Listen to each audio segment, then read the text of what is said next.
Okay, so welcome everyone. We had lots of calls last week, which was really exciting to spend a lot of time together. And so today we're going to drop into module 11, and we're going to begin as we do with a grounding. So wherever you are, if you can get yourself cozy and situated, comfortable, making sure that you have everything that you need. Water, tea, flower essence water, kombucha, whatever you need. Okay, and then just simply close your eyes.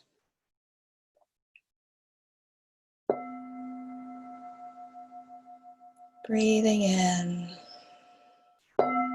breathing out. If you want to make audible sounds as you exhale, please do.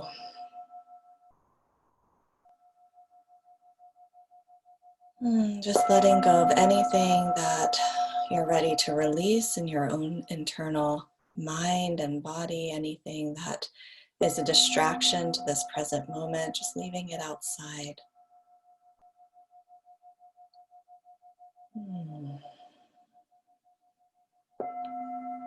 Dropping into this time of the waxing moon where things are clarifying and we're initiating ourselves into visions and thoughts and dreams and longings, the pathways of our destiny opening.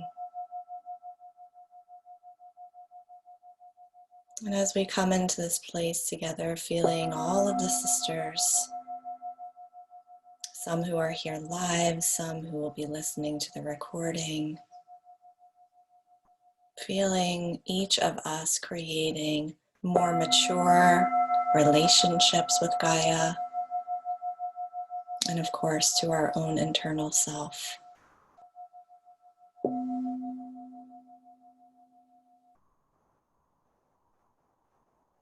And so in this moment, giving thanks to your own ancestors for all the steps that they took to get you here.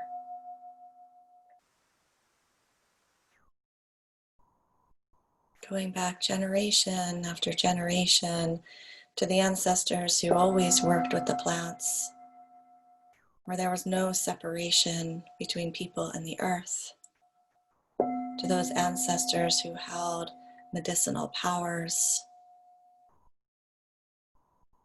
and just bringing those benevolent beings forward with great gratitude that you are fulfilling some of their original work in this now moment.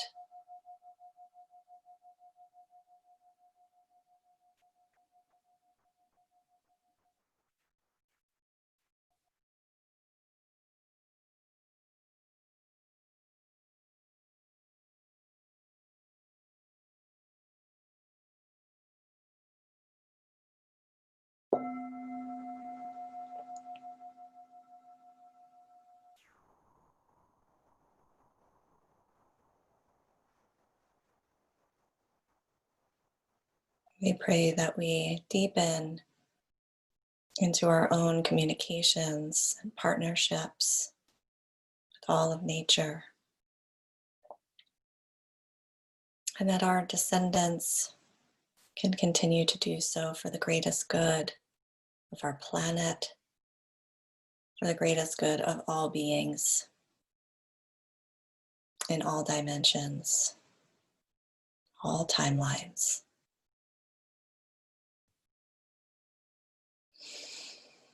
And so it is. So it is.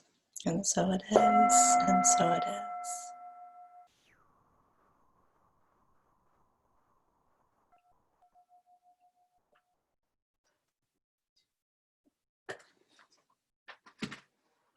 So just taking another moment or two, feeling into all that's present and available to you.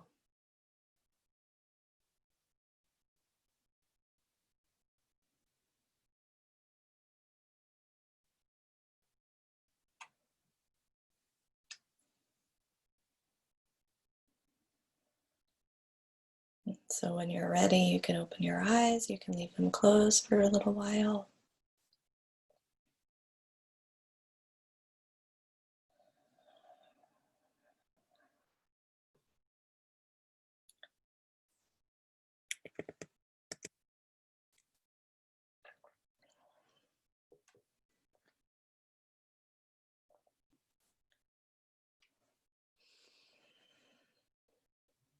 Okay.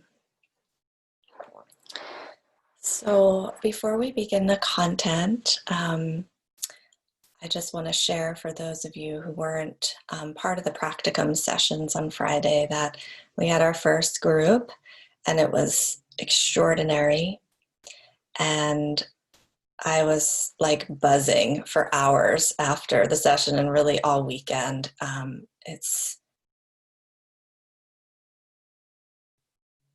There's a lot that I could say about it. I think it supported everyone in many different ways, personally, how they'll show up professionally, and really solidified deeper sisterhood. Hearing sisters share their very intimate stories was very powerful and a place of real linking together. So just want to thank all the women who were there on Friday and and make a request for those who are signed up for other sessions. So um, please make sure that the session that you signed up for, you are absolutely able to be there for. If you're not sure that you can be there, maybe your schedule or parenting or whatever it is, it's actually better if you, like if you're just unsure, you know that you can't be there, please let us know 2 or 3 days beforehand, because what happens when women don't show up is that, like on Friday, there were 3 women who didn't show up, and it took about 20 minutes out of our time to reconfigure groups. So it's different than showing up on this live call where I'm talking and there's time for questions. In the practicums, we're really counting on the 12 women because of the way that we've configured the groups. So if you know that you cannot, take a look at what time you signed up for, put a reminder in your phone. If you cannot sign up for that time, please do let us know within 2 to 3 days, because I know that the women who came on Friday would probably want to sign up for another time. And it really helps the overall experience. We have 12 women for a specific reason. And when you show up, you're not just showing up for yourself, but you're really part of this trinity that's impacting each person there. So please, my request is that you make sure that the time you signed up for, you can come to. Okay, so let's journey forward. We're kind of shifting gears today because we're going to be focusing more on your business. So this is perfect, as we come into these times of the practicums, because you kind of sit in that place and go, oh, okay. I think it was Claire and Natalia who both said on Friday that doing the practicums really solidified and anchored in this idea that they are practitioners. And so this module is going to kind of continue on in this way and open up ideas for some of you who are just starting. For some of you who already have practices, you'll get some creative impulses of how you want to begin to offer your services. So let me just pull up my manual for today. Okay, so when you're looking at the manual, you'll see the first page. It kind of is funny because we've already been talking about it, but what are flower essences, right? So you need to be able to know how to share what flower essences are if you're growing your flower essence business. So last week during the Q&A call, Michal had asked a really good question, which I asked if we could just answer today as we're talking of like, how do you say what you do? Because a lot of people don't know what flower essences are, or how do you make them so that it really feels tangible and solid. So I'm going to talk a little bit more about this, but just, I'm not going to go through what are flower essences. You can read that. But there's things that are important to know about, when you're talking to somebody. Wow, flower essences shift really deep-seated beliefs and patterns that have imprinted from childhood. They're totally safe. They're from the earth. They're effective. They're for animals, children, adults, right? So you can read that more thoroughly, and we're going to talk about it in a minute. So how to build your flower essence business. So there's lots of different ways, and we're living actually, obviously this curriculum was written before a pandemic. So this is going to change a little bit depending on where you are in the world and what's possible for you. And right now, a lot of things are shifting online, which is, beautiful and amazing. And hopefully there'll be a time where we can be in person, because we know the impact of the physicality of sharing. So what I have here is for sure not a complete list at all, but it's some ideas, okay? So teaching an introductory evening. So I used to do this a lot when I first had a flower essence practice, and part of it was I really love giving people experience. And when people are in a group, there's an experience that happens, right? That's different than just solo. I also really, I started doing this work almost 20 years ago. So it was a really different time. Like, you think people don't know about flower essences now. 20 years ago, they certainly didn't know about flower essences. So part of why I love doing those introductory evenings was that I would be able to give them essences, and they would take it and ingest it together, and they had a real tangible experience. So these introductory evenings can be formatted in so many different ways. A lot of times I would give an introduction of flower essences. What are they? Why are they important? Where do they come from? Really, sharing about the lineage, just like I did in the first or second class. And, giving women an opportunity to share what emotional challenges were present, kind of like a sister sharing group, what's present for you. And then I would bring one essence. So a lot of times I remember bringing essences from the protection collection, but really you can make it also seasonal. So if you're, in the winter, maybe you want to bring like a tree, or if it's just spring, maybe you want to bring the wild iris that you have, just, you can make it seasonal as well. And so everyone would I'd put a drop in each woman's mouth, and we'd sit and breathe for 5 or 10 minutes, and they'd share their story. Sometimes I would also do a guided journey, where maybe you could do this with High Holy Days or the moon phase or whatever theme you're working on, and you could, guide them into an experience with an essence, and it's very powerful. So there's lots of different ways you can do an introductory evening, and then the most important thing in growing your business is at the end, you say, I have 2 or 3 spots to work one-on-one with someone. I'd love to work with one of you. So this is the place that most women freak out. Or they go, maybe I'm just not going to say that part at the end. And this is really, part of what I shared when we were talking about business before, is the resonance of your soul. For some reason, that's bringing me like a little tears, but we think of selling as so cheesy and so sometimes inappropriate. And, this is really a service that you're offering, right? So imagine if a woman in your circle has shared that evening that she's dealing with major anxiety. Imagine if you didn't say at the end, flower essences can help you. She just stays in suffering.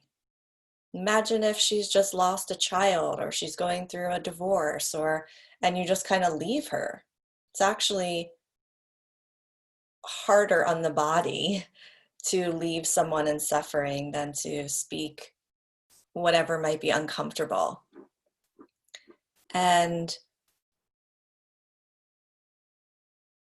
so, this is always really good for each of you to track in your own self if there is discomfort, and how it is that you want to be able to speak that you have a business. And so we talked about I can't remember if we spoke about this, so excuse me, but we talked about, is this a business or is this a hobby? Right? So neither one is right or wrong. It's just the reality of a business in our capitalistic society is one that makes money, receives money for a service. Some of you need to make money. Some of you don't. Or some of you are going to continue doing your other work, and this is truly a free service. And it's really good to just know and be clear about that. There's nothing right or wrong with any of that. But when you're growing your business and you're doing a free evening or any of these other things I'm going to share, you make the invitation. And it might be weird and awkward at first, but I promise over time, it's like the most extraordinary thing you can offer to somebody. Natural way to repair trauma. That's profound. So when I would do these introductory evenings, I would have 5 people there, sometimes 4 women. I'd always get 1 client. And that was really, I felt so proud of myself for getting 1 client. You could, if you did it better than I did, which I'm hoping you do with my support, maybe you'll get 3 clients. I had no idea what I was doing. So getting 1 client was amazing. And I just knew that as soon as I had that first session with that client, they were going to be my client, because I believed in the power of the essences. And that's really the confidence that a practitioner holds, that you believe in what you're doing. So if you don't believe it, it doesn't get translated in the same way. Okay, so then you could also do, let's see. And if you have questions about like each of these things, we'll have time to get your questions answered. So just write them down as we go. Sending individual emails to friends and family, inviting them to a session. So I'm actually later on in the manual, you'll see I actually give you a template for that. You could write down a list of 10 to 20 people that you want to email, and email them a really beautiful email saying, I just took this program. I'm so excited to be a practitioner. Flower essences help emotional healing. I'd love to offer you a session. Would you be interested? But that's just like totally coming from my heart. I don't think it feels salesy, does it? No, it's just like I don't know how I'm on this woman's list, but I have this cheesy saleswoman who somehow is emailing me on Facebook. Like, I swear every 15 minutes. I don't know her. It's like an automated thing. And it's like, it drives me bonkers.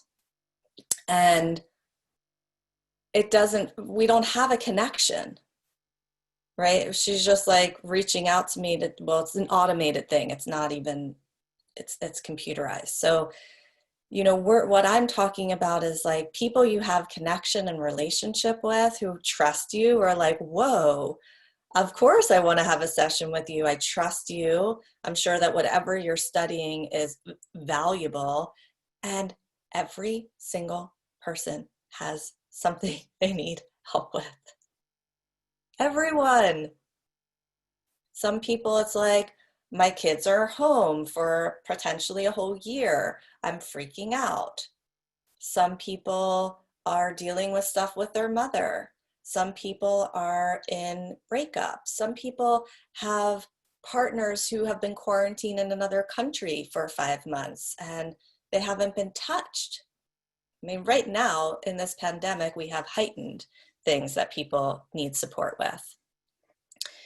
So that's a really beautiful way to reach out so that you're not like, whoa, I'm just starting a business. I don't have a list of an email list. Well, you have people you know. Or maybe you know a pregnant woman who's about to have a baby, or maybe you know a child that's, a new baby's coming into their family. Like everyone is navigating this human experience. You can set up free, if you want, 30 to 60-minute sessions for people interested in your work. So for some of you, this is going to feel really good. I don't necessarily want to charge someone. I'll just give them a taste, see if they like it. I also really, really, really, really encourage you to charge for your services.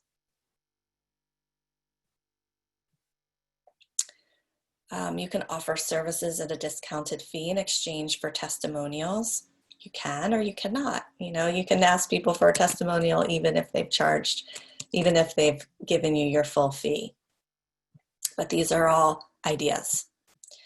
You can link up with others who might be referral partners. So when I was a doula, I feel like I spent, sorry, I can't get back to you all.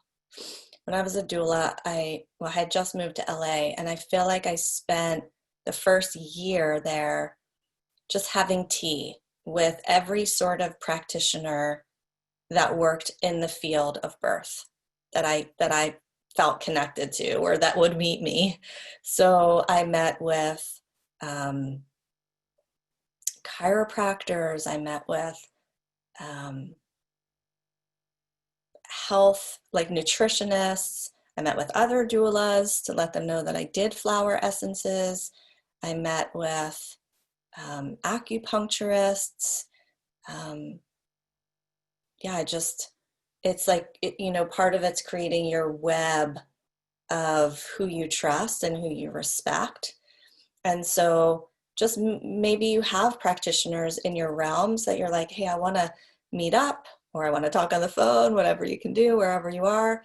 And I want to share with you what I'm up to, so that if one of their clients comes with something emotional, or maybe you want to work with pregnant women, or maybe you want to work with children, meeting people who work in the field that children are in, you want to just start to let people know, hey, I'm here, I exist.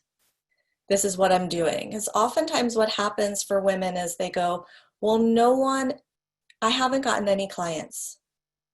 And then, we sit and we talk about it, and the person hasn't let anyone know that they're taking clients. So there's a both and. There's the magic of manifesting and bringing forth, and there's also the participation of making other people know that you have this way that you want to work with people. Decide how you're going to receive payment.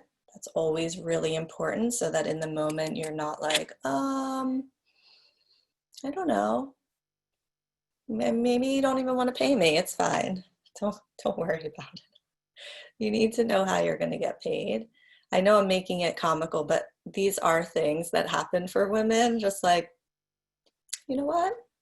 It's okay. I just spent 5 hours, on your session and sitting and making your formula. You don't have to pay me.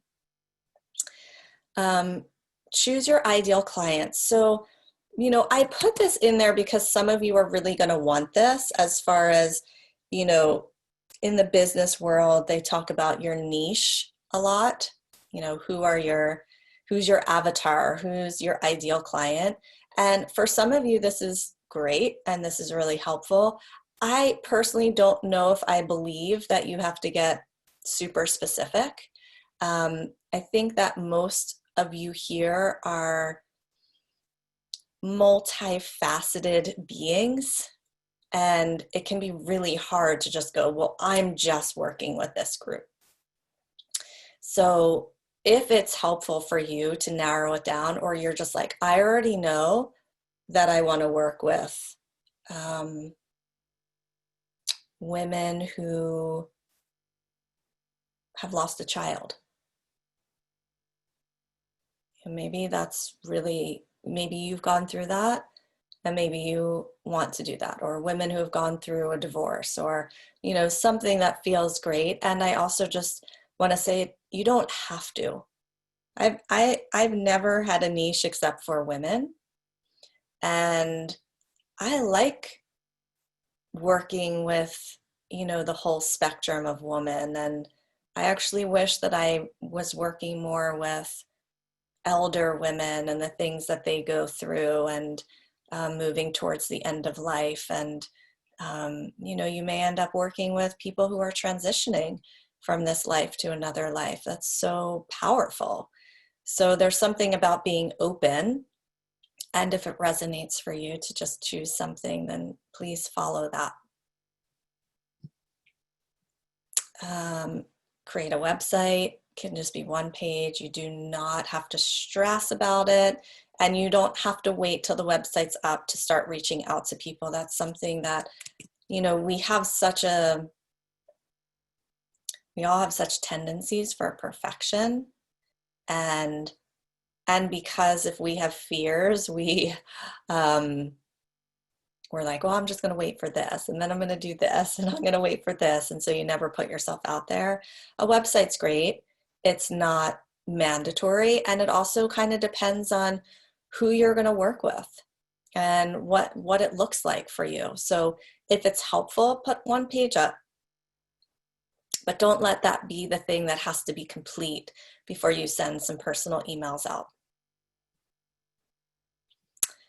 Okay, so look and be professional, right? People have confidence in those who have confidence. So have any documents ready. And again, I gave you a couple documents, like a waiver form in a previous module, but we'll also have that additional call with our lawyer, Delania.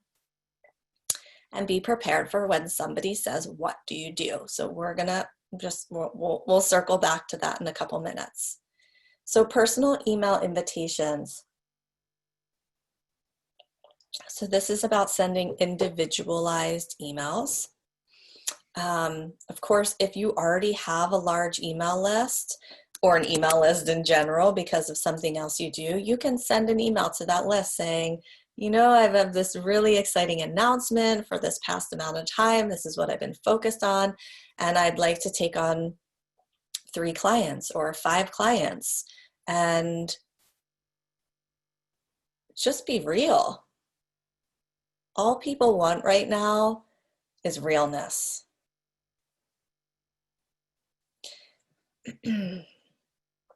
So this is all about, you know, before sending an email, write a list of 10 to 20 people, compose an email. You can write a template for this email and just, you know, make sure you personalize the first sentence or two.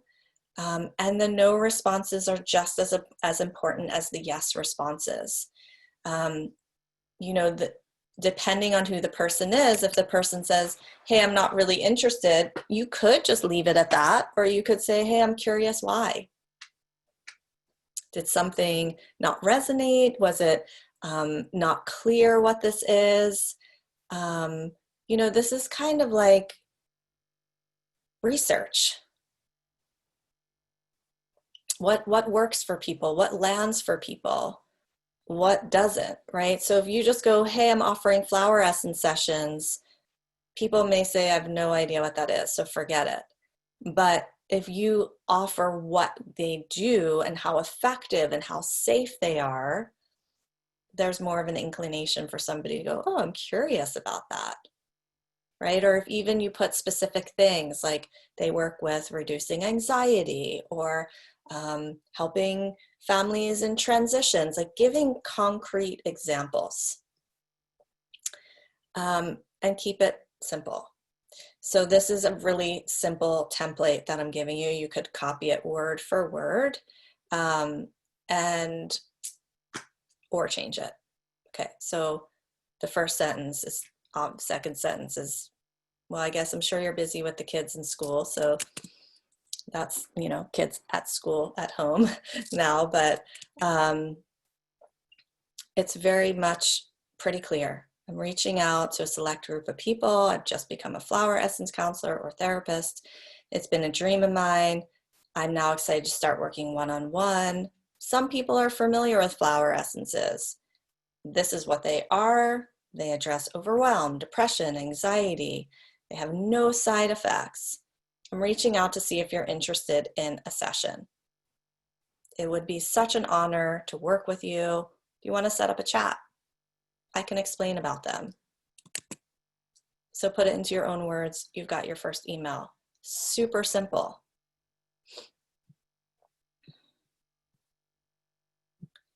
And then maybe there's a follow-up call to that personal email. So somebody may respond going, great, I want a session. And somebody may also respond, hey, I would like to get on the phone and just kind of understand this a little bit more, maybe with like 30 minutes, right? So this is kind of an outline. It's similar to the outlines that we do for a session, but you're basically just going to, you know, if you get on the phone, go, great, I'm so happy to share with you about flower essences. What's going on with you? What's present? Because flower essences can work with any emotional heightened awarenesses or challenges. How long have you been experiences? What have you tried in the past? What would you like to experience or feel? That's a really powerful question for people.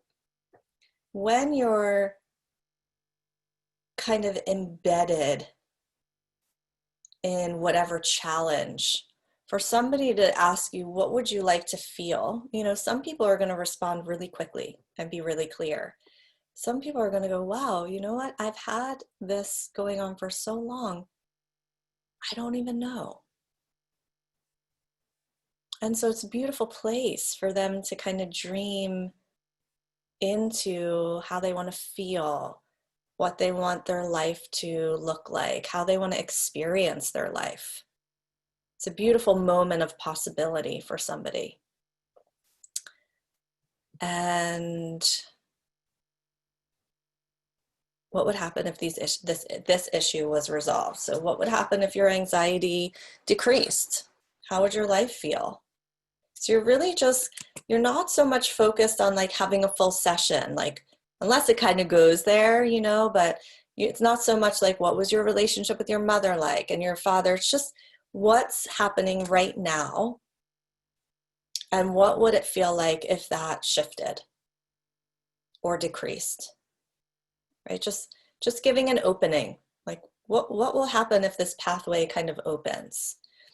And then again, at the end of the call, when you feel like you've collected enough information, you can say, so what I'm hearing is, and you summarize it again, of course, in their own words. What I'm hearing is you're feeling really overwhelmed. Your kids are at home.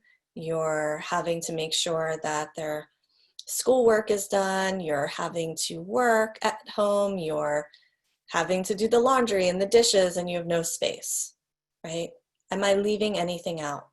Is there anything else that you want to add into this basket?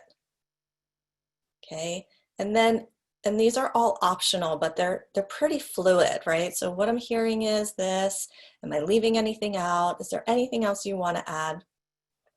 And then you can say, okay, here's the picture that you've just shared with me. This is what you desire to feel and experience. This is your current situation and experience. In my understanding and experience flower essences will support you. I can share more about flower essences. And then you can leave it really simple. But this is, again, that moment of like fear that arises. And you can really leave it just, this is what I would say. And obviously I have a different layer of confidence because I've been doing it for so long.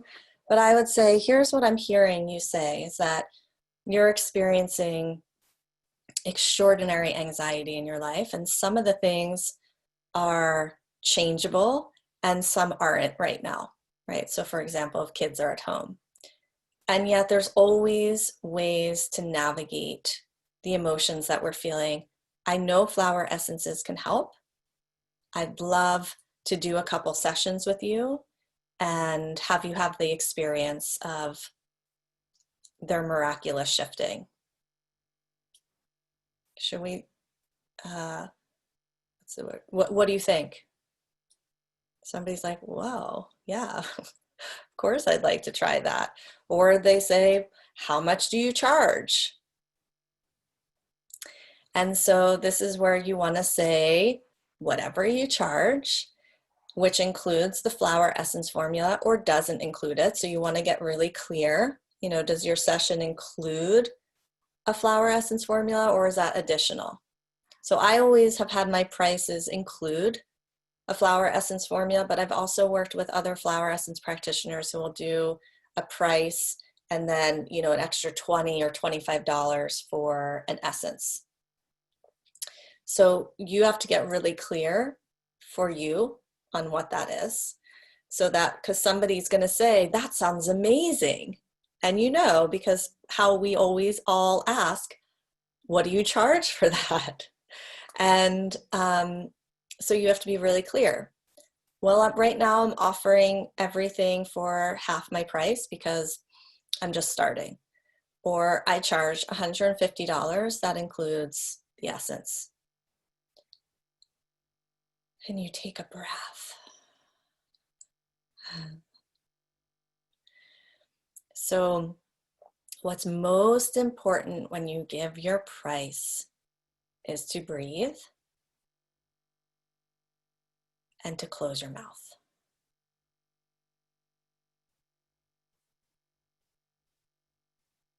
Because you're gonna feel, I know this feels really uncomfortable. You might say, so this, I charge $150. And if you don't want to pay that, I totally understand. So I can lower the price to $100 or even $75. And you just keep talking. And some of you are laughing and nodding because you're like, I've totally been there, or I can see myself doing that. So you say your price and you close your mouth and you breathe. You give someone the mature autonomy to make their choice. So when you keep talking, you make the choice for them because you're uncomfortable. It's kind of the same thing I was talking about in that one class where I was sharing from a past flower essence retreat that this woman was crying and these women jumped over the circle to console her, and they were consoling her out of their own discomfort rather than checking in with her and what her needs are. So when you keep talking and you've lowered the price and all of a sudden you've now given your service away for free, you've released someone from having their own mature choice. Because somebody may say, oh, $150. I thought you were going to say 200, right? Or somebody might say 150, of course. Yeah, that's what I was kind of figuring. And somebody might say 150, that's a little bit out of my budget. And then if you want to work with them, you can say, you know, I'd really like to work with you, so I'll do it for 100 or I'll do it for 75. But let the person respond.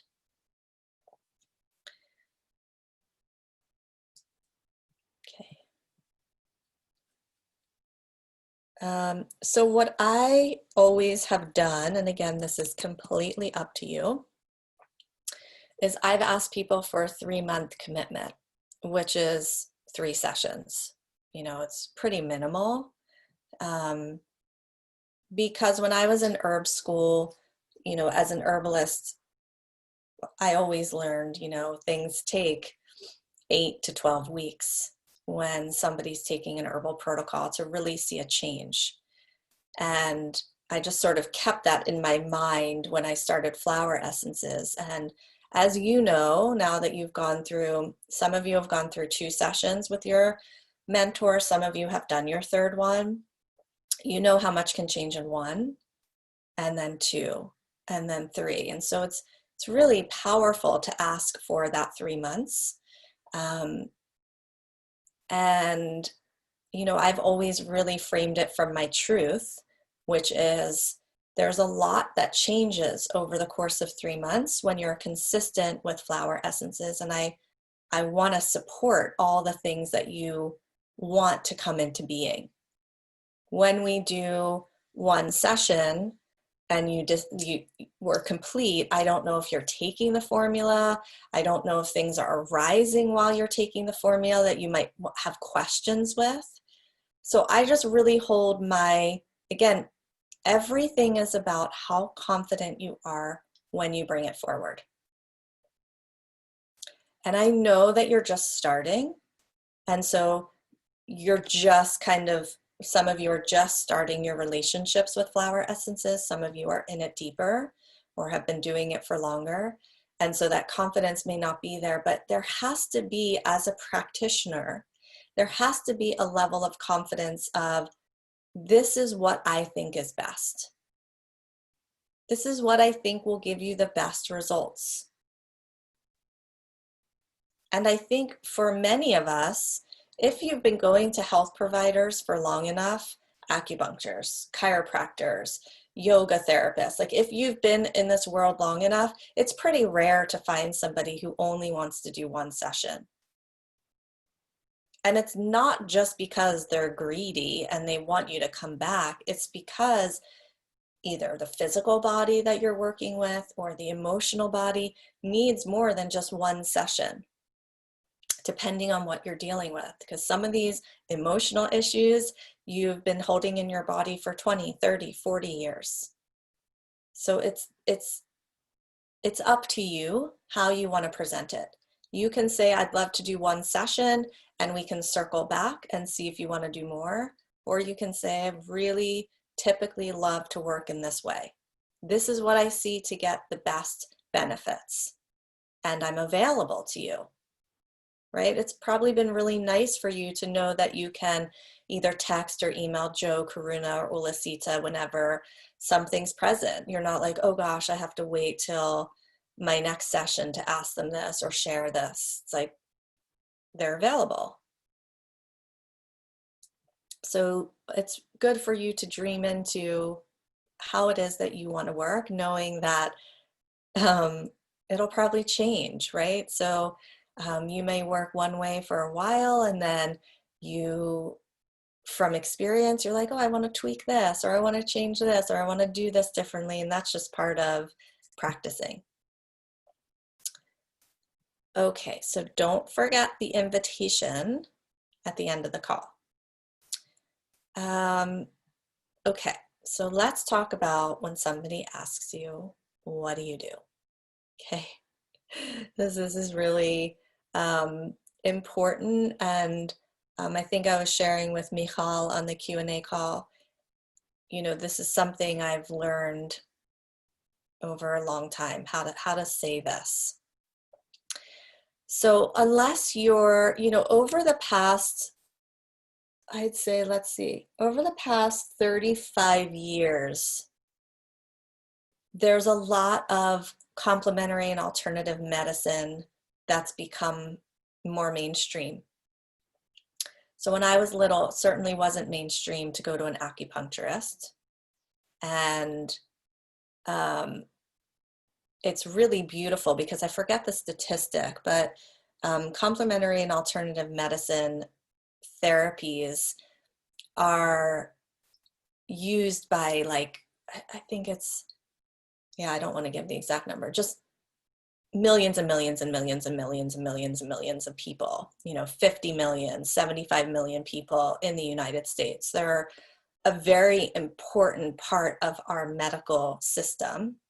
And there's a lot that still isn't as highly recognized, but more and more, just I'm sure like seeing in your own realms, essential oils and flower essences, whereas before I would be invited, let's say, to an event to talk about flower essences, and I'd say, who here knows about flower essences? And 2 people would raise their hand. And now I'll go and 75% of the people raise their hand, right? Maybe it's only Rescue Remedy that they know, but they've heard of flower essences or they've heard of Bach. So we're in this beautiful time where things are becoming more known, which makes it a lot easier.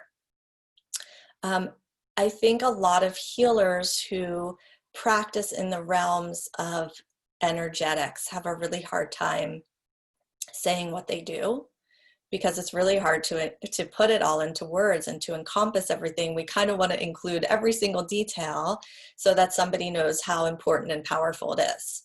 Whereas you could say, I'm an acupuncturist, and somebody goes, oh, okay, I get that, right?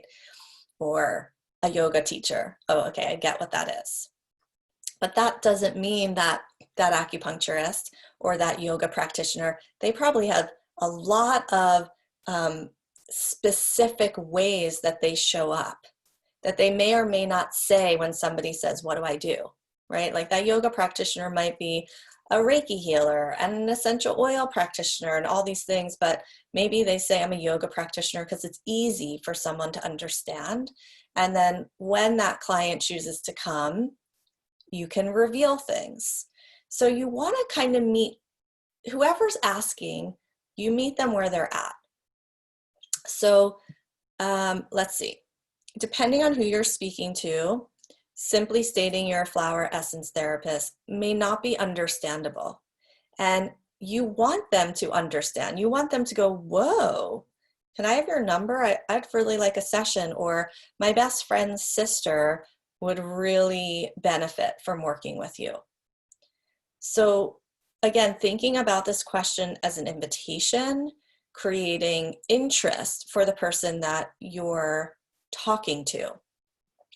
So you can focus on who you support, like, oh, I work with pregnant women, or, all the things we were talking about before. Who you support and why, the benefits, what you love to coax out in somebody. Many marketing experts will teach you to start with the problem that you help solve. That's up to you. So for example, it's like, I work with new moms to overcome depression and anxiety and overwhelm so that they can flourish as mamas. I help women move through their wounds and past hurts so they can be happy and full of pleasure. On and on and on. When you say to somebody, I'm a flower essence practitioner, someone might say, oh, I've never heard of that. Tell me more. And somebody else might say, oh. And then the conversation just kind of doesn't go anywhere. So when I talk about what I do, again, it really depends on the people that I'm talking with, because sometimes I'll know, oh, this person totally knows what flower essences are, and I can kind of geek out and just go there. But a lot of times I'll just focus on what flower essences do. So I'll say, I work with women to repair emotional trauma and support them to move through whatever emotional issues, challenges they're working with. That's pretty, it's clear, it's a little vague, but somebody goes, oh, that's interesting. What does that look like? Or what do you do? Are you a therapist or a counselor? And I say, oh, I work with flower essences. And flower essences are a really safe, natural modality for emotional healing. And sometimes I'll even say, everyone has something that they're working through. And so it's really a modality that can support everyone. And so the conversation just begins, right? Oh, wow, yeah, I'm really struggling with this and this and this. And by the end of the conversation, you've been clued into someone's like deepest vulnerabilities. When you're too vague, or when you just focus on flower essences as the modality, it's just too easy to lose someone. And the whole idea for me as a flower essence practitioner is educating people to know that there's this whole world of flower essences that's remarkable and miraculous. You know, that's kind of my number one, is I just want everyone to know about flower essences and what they are. And then depending on my intention, my number two may be that I want to get a new client. And so how do I want to word that? Or how would that be interesting for somebody? Right? So let's say you're talking to you go to, well, I was going to say you go to a party, but you know, I don't know how to put that into 2020 world right now, but you're talking to somebody somehow and they're pregnant and you're like, wow, yeah, pregnancy is such a huge time in a woman's life, and there's so much that women go through during pregnancy and postpartum. I'd love to share what I do with flower essences. Are you interested in hearing? It's super simple. It's just more for each of us, like our own edge of like taking up space in a conversation and sharing about what we have to offer. That's really more what gets in our way than the actual how we describe things. So for your homework for this week, there's a lot of just getting clear about things. So how do you want to be in service? Is there a certain group that you want to work with? Again, this is not mandatory in any way. If you could help others with flower essences, what would you like to see happen? Again, this is not set in stone. This will change. You can start thinking or testing out your what do I do statement. I'm really focused on supporting children right now who are having a hard time with this transition of not being around friends or not being in their regular routines. Again, super simple. I'm not saying what I use to do that unless somebody asks me. I'm saying what I like to do and the benefits that I see with it.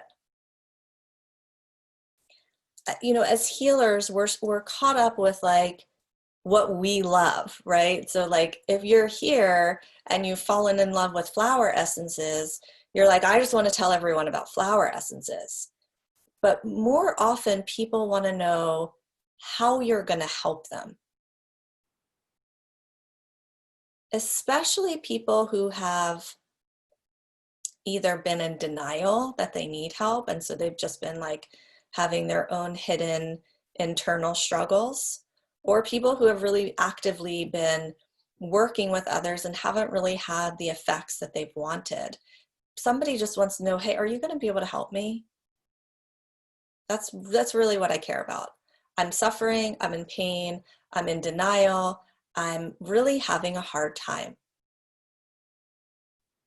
Are you going to help me? They don't, you know, I think I've told you before, like when I first moved to LA,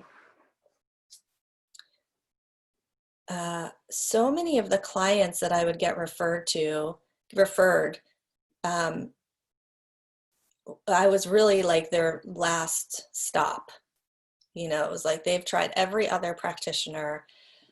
they're just going to try flower essences. Like, I've got nothing to lose. I don't know what you do, but if you can help me, that's great. A lot of them didn't really even need me to talk about what flower essences are. They got referred by somebody and they just wanted to know, are you going to be able to help me? I'm really suffering. So unless you're meeting another real like-minded person who's like, oh, flower essences, great, I've always wanted to work with a practitioner, this feels so exciting. You know, sticking with how you're going to help somebody is really the way to get a client and to grow your business. Decide on your price per session. So again, some of you are going to want to do it for free. Some of you are going to want it to do it for discounted. I really do recommend, highly suggest you charge something for your services. Decide how you're going to take payments for sessions and when you're going to take payments. So does somebody need to bring a check to a session with you? Is somebody paying by PayPal or Venmo or a merchant link before their session? And also deciding on how many clients you want per month. And so this is a little bit of a more of a getting real. Again, is this a business or is this a hobby? Getting real with what are your financial needs? What would you like? It's really like breaking down, right? So if you're charging, well, 100 is just going to be easier for me math-wise, but this is not, I'm not attached to whatever it is that you charge. But if you are like in your head, you go, I really want to make $1,000. So if you're charging 100, that's 10 new clients for the month. Is that right? Yeah, no, yeah. So you have to get 10 new clients for the month to make $1,000. How do I want to do this? I'd really like to do an introductory evening, or maybe it would be an introductory gathering on Zoom. That seems really fun. And I'd like to get 3 clients from that. Then I'm going to send this email out. You know, just you have to kind of break it down for those of you who really need to bring the income in so that you can see what it is that you need to do. Right? What it is that, how many clients you need to have in order to have this income that you really want to have. And of course, at some point over time, there's just the natural referrals that begin to happen, right? Somebody talks to their friend says, whoa, you seem really different. Oh, I've been working with flower essences. Can I have their number? Right? It's just like over time that just begins to happen. And of course, you know, there's so many different ways right now to market yourself, which can be amazing and totally overwhelming depending on how you feel about social media. So you have to get really creative within your own self and really honest with your own self. How do you like to meet people? How is it that you want to let people know that you're offering it? Is it social media? Is it these introductory evenings? You know, it's bringing forth that other expression of creativity. But you want to have, you know, certain things really dialed in so that you're ready, even if you're surprised when the person says, oh yeah, I want to sign up for a session with you. You go, okay, great. These are the days I'm available. If you could make your payment before our session, like you want to have things so that the person's not, you know, if you've ever been on the other end where you make a session with somebody and like they just kind of disappear and you're like, wait, how do I pay? And how do I schedule a session? And like, it's kind of a little vague, right? You want everything to be super clear for someone so that it's easy. They feel they're really taken care of and they can drop in then to the session. Okay, so let's see what kind of questions you have or feelings that are present.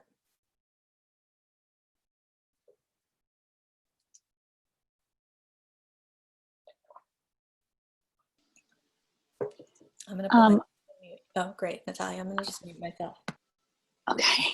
I've got a question. I'm thinking a lot about the introductory evenings and just sort of trying to get my head wrapped around it. Did you find that people would share lots of things, even in a group of people, or would people be more reserved? I don't know how to, I can imagine the one-on-one sessions really easily, but the group sort of introductory evening or whatever, whatever it is, a Zoom thing or whatever it is, I, I, I feel myself hesitating because I wonder if people would be open in a group situation as opposed to a one-on-one.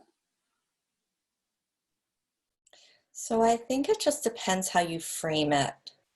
So, you know, a lot of those introductory evenings that I would do were at, um, like I would rent, there was this one store in Philadelphia, I would always rent the space. It was a metaphysical, like crystal store. So a lot of the women that were coming were already in a specific mindset. But I think it just depends how you frame it as far as, you know, maybe you're doing a, like you could make it like come to a sister circle, kind of like how Joe, Karuna, and Ulasita have been. I know you've been going to those sister circles, so you have some reference of that. You can frame it as that, and we're going to be, you know, journeying and playing and talking about flower essences within that. So they, maybe there's already an awareness of, oh, I'm going to come and I'm going to share some of myself. I also think when people arrive, stating your intention, right? So it could be even be as simple as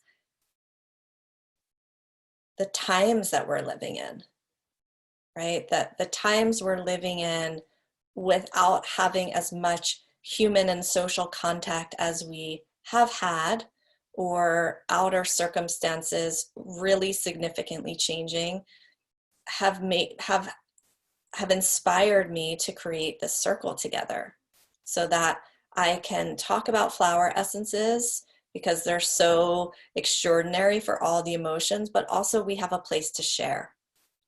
And just, you know, just kind of getting clear what your intention is. Maybe your intention is that you want to do a new moon circle, and so you're talking about the new moon.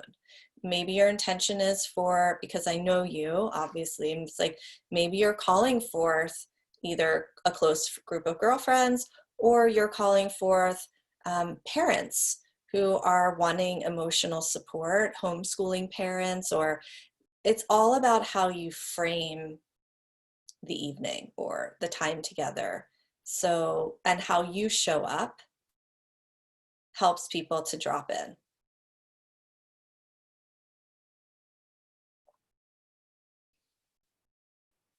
Thank you. You're welcome. And so again, it's like with Natalia's question, it's really that piece of, and I know that those women who were on the practicum sessions really felt this last week, of you as a leader, right? That you are stepping into this space where with your arms outstretched saying, I'm a practitioner. I'm going to lead you on the Zoom call or in this evening through a really profound experience. Maybe if it's a Zoom call, it's like, you know, you ship out to those 5 or 10 people a dosage bottle that they get to take so that everyone's using something on the call, you know, so there's a little bit of a time, like an RSVP, and then great, I'm going to send you a gift for our time together, and then you're all taking the essence together. So it's about you creating, it's about you standing as a leader to create an experience that's impactful or transformational, but you have to step into that role.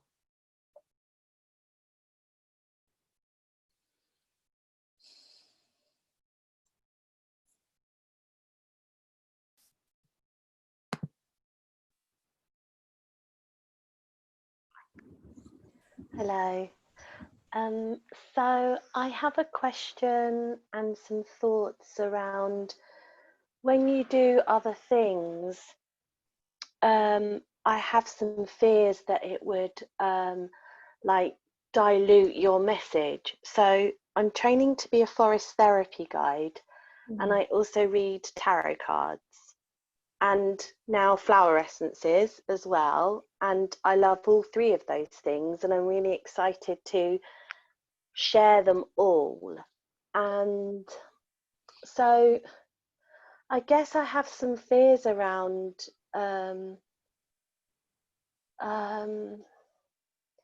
whether my message about flower essences will dilute the other two things that I do, and how to kind of navigate through that. So like on social media, I just have my one account, and I've tried having a separate account for my tarot card readings, for example, and I just don't seem to be able to kind of keep up with having more than one Instagram account. And I know, Amaya, you do that really, really well, because you also offer, you know, there's lots of different things that you do. And yeah, I just have some fears around, kind of diluting myself too much. And I do want to shout about flower essences, but I want to shout about the other things too. And I also just have a question about, I feel like I've been sharing on Instagram for like years, and I've done like so many thousands of posts, and then I only have 700 odd followers. And there's part of me that thinks, well, the more followers I have, then the more likely that people will be seeing my posts and will want to work with me. So a couple of things there. Thank you. I so get that first question so deeply. You know, when I was sharing this, when I was a doula, it was like I felt like I wasn't able to share as much my flower essence work. And it was like, you know, a part of me being cut off from self. So I understand that real desire, like I want to include all parts of myself in my offerings. And that's what I was saying when I was just sharing. It was like, we're multifaceted. We don't just have like, okay, I just do this and I'm only doing this. And, you know, that's a very like patriarchal directive. You're only this. And I don't think that any of us have ever been able to fit into a box. We've tried, but I don't think that we can. And there is a way for you to bring all three of these together that you're going to have to practice and experience. And that's part of the journey and an important part of your journey. You know, I don't know enough about the forest therapy, but I can say I have a dear friend who's a tarot reader, and she loves flower essences. And I've always said to her, I think it would be amazing if I went to a tarot reader and she did my whole, you know, we did a whole spread and sharing. I'd love to be able to leave there with a formula based on what came forward from that. Like for me, that seems like such a natural linking of, wow, this is what's coming, this is what I'm releasing, and here's a formula. So I feel like there's a real beauty in that. And it's not like everyone's doing that, right? So I see that being a beautiful way that you can begin, if that resonates for you, or maybe you already do that, to be sharing. And it really is, I know for me, it's been such an important and uncomfortable and hard at times journey of how do I be fully me and share who I am. And sometimes even I feel like I don't share enough about flower essences. You know, I don't, sometimes parts of me want to be really verbal and the other parts want to be quiet, and it's hard, but it's an important process because this kind of work is just an extension of your soul. And so it's an important part of your own process to figure out how they all come together. As far as social media, that's a whole 3-day workshop because in some ways it's really powerful, and I'm so appreciative of Instagram because that's how I meet many of you, and that's how many women come into this program. And so I'm deeply, deeply grateful. And, social media and followers and likes and all of these things, as we know, is not good for our mental health. And I really believe, and I know this from my own business, is that it's not always about the quantity. It's the people. For so long, I remember having a really small email list. And I have this thought like, well, I should have more, and how do I get more? But then one day I realized actually the size that I have is really receptive, and I'm filling my programs, or I'm getting the numbers that I want, or whatever it is. And so this whole idea within our society of like the bigger the better, the more the better, which is like a complete opposite to what flower essences are, is, I think for all of us, it's really important to go through. I know, I don't know, Joe or Ulasita, if you want to share, because I know you've had your own experience with social media and not really wanting that to be part of how you grow your business or marketing. So if either of you wants to share for Laura, I think that would be helpful, and for everyone. I'll share. I kind of have a radical different view on social media. I remember when MySpace came out when I was, I don't know, like 20 years ago or something. And I remember not enjoying it and not liking it. And all of my girlfriends had gotten on it and I just couldn't get into it. So I got off of it, and then I really didn't have any social media until I opened my yoga studio. And so I did social media for the yoga studio, and that was okay. And I actually had my manager do it for me, so that's why I felt like it was okay. And then when I opened my business, Spirit of the Rose, I opened an Instagram page. And I tried, because I have dear friends and mentors who have large platforms on Instagram, and I really thought that's what I needed to do, and that's who I needed to be. And it was going against my own grain.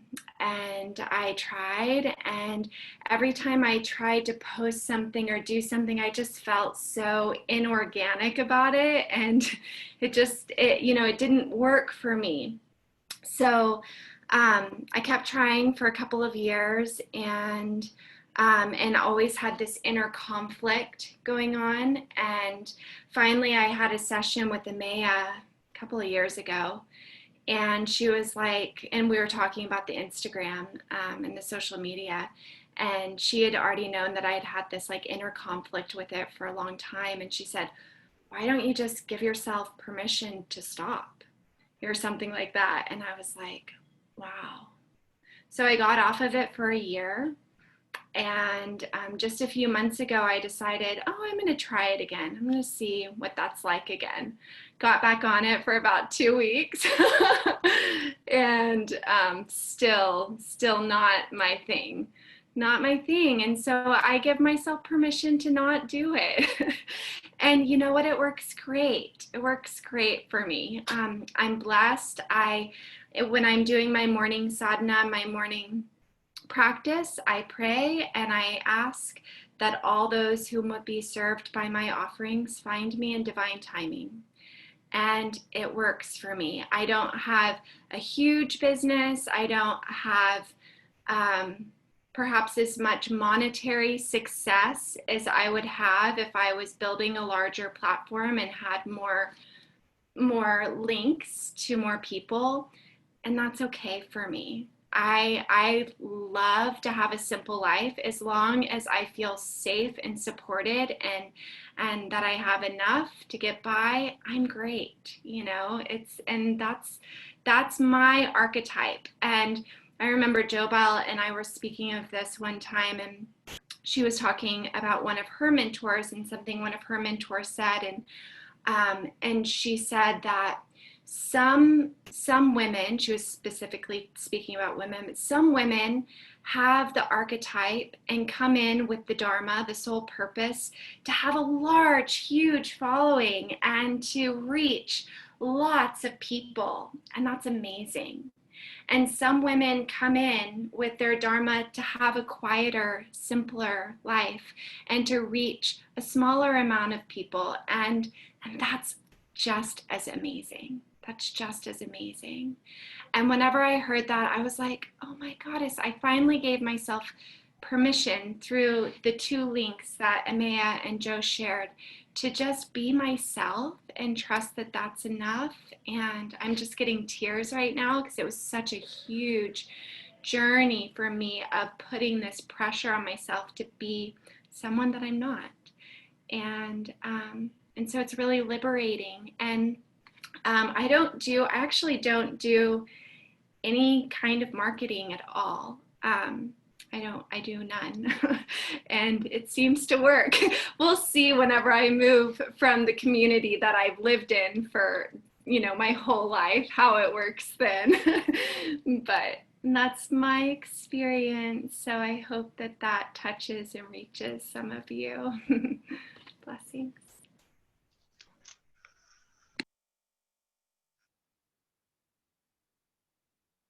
Thank you. That's really, really helpful and really, really interesting. Yeah. I quite like Instagram and I quite like social media and I quite like putting myself out there. I quite like that. But it's so interesting to hear your story as well. So thank you. And thank you, Amaya, as well.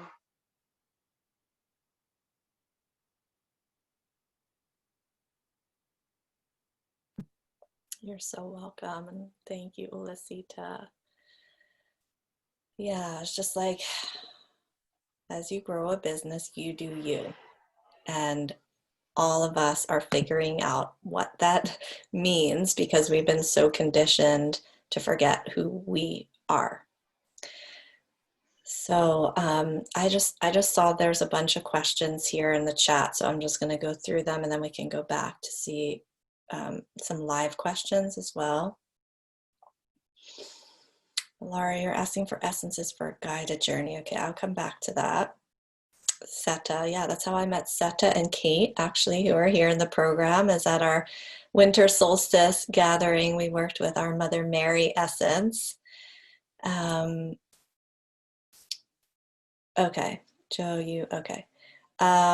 Okay, Barb says, I had a friend tell me she was experiencing anxiety and depression. I could not bring myself to bring up flower essences. I was afraid. So Barb, this is great because this is just so natural. Can you tell us what you were most afraid of? Yes, I can. I was afraid that I wouldn't be able to answer her questions, that I knew enough to offer something. So that was the first layer. And then the second layer is, well, okay, maybe that's okay. I'm not supposed to have all the answers. I can't possibly have all the answers. If she expresses interest and we try it and she doesn't feel anything, it doesn't work. So, so very, pre-programmed feelings about, knowing how to do something, right? Knowing, like you said, having confidence in what you offer and how much love we have for the flower essences. And to be totally honest, my relationship with flower essences is just being birthed. So I am fearful that it's too soon to say that I know something. But here's the catch. the fact that she told me that, and I don't know this woman really all that well, but the fact that she expressed that to me, and it was in a text message, but I felt she's looking for support. And here I am, it's been a week and a half. Every day I think about this. And Karuna's probably giggling because we talked about this together on Saturday. And I spent an hour and a half with this woman yesterday at the pool. I had every opportunity and I just was fearful. Mm.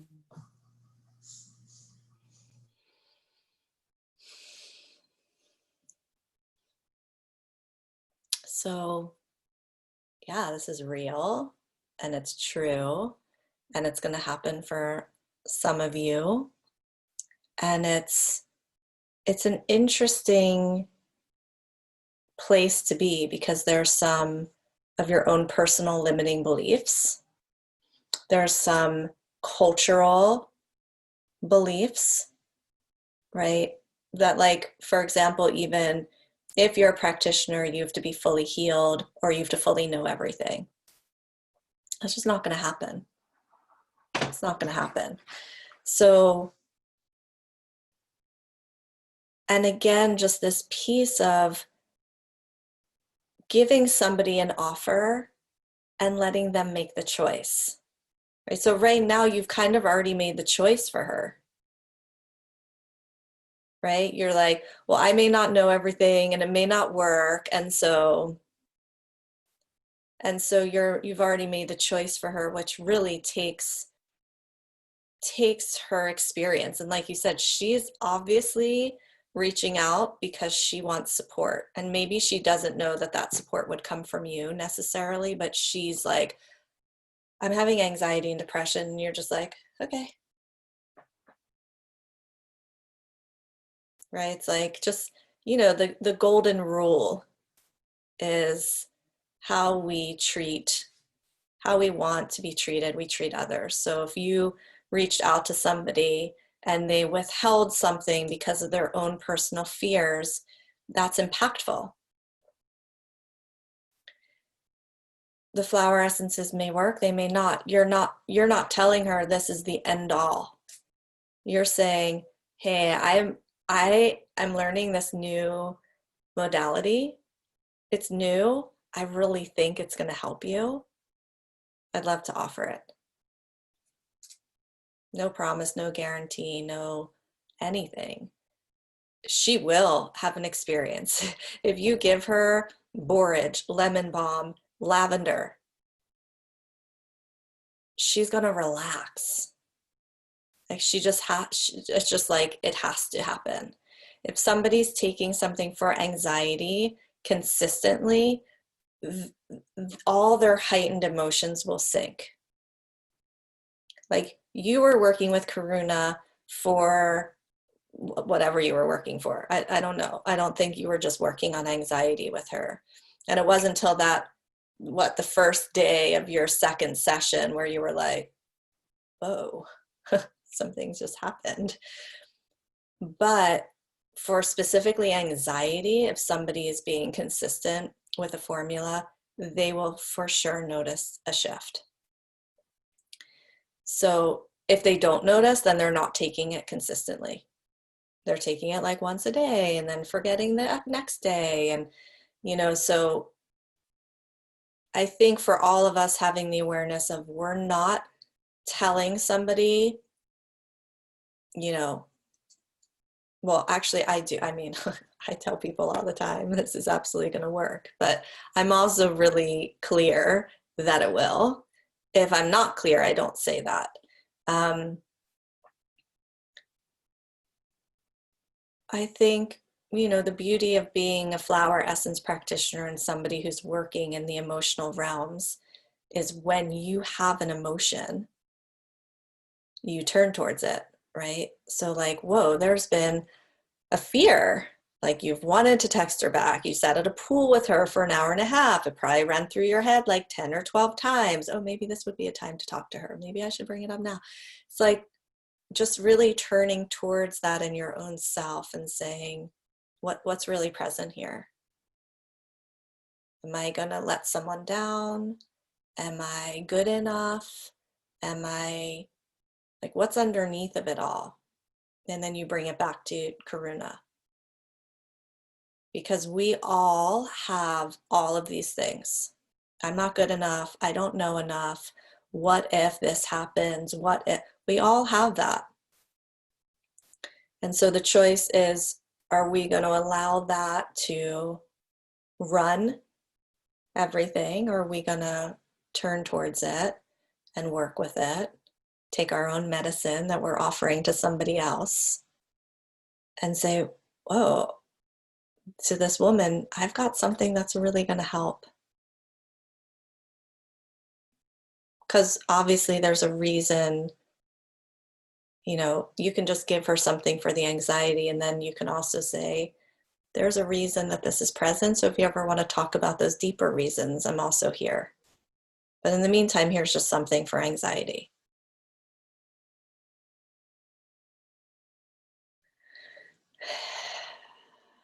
So Thank you.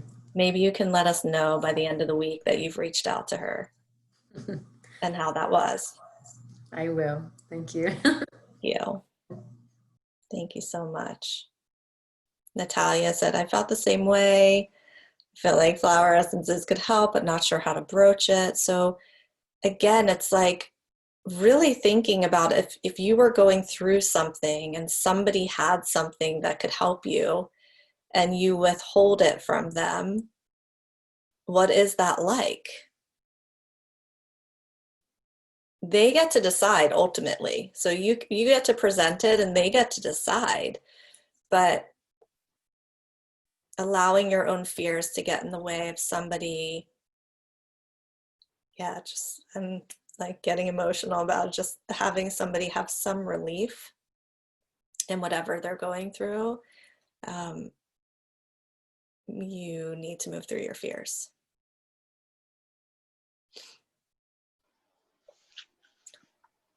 Tamara, is there a difference between saying you're a flower essence counselor or therapist? Is just about your own preference? It's preference.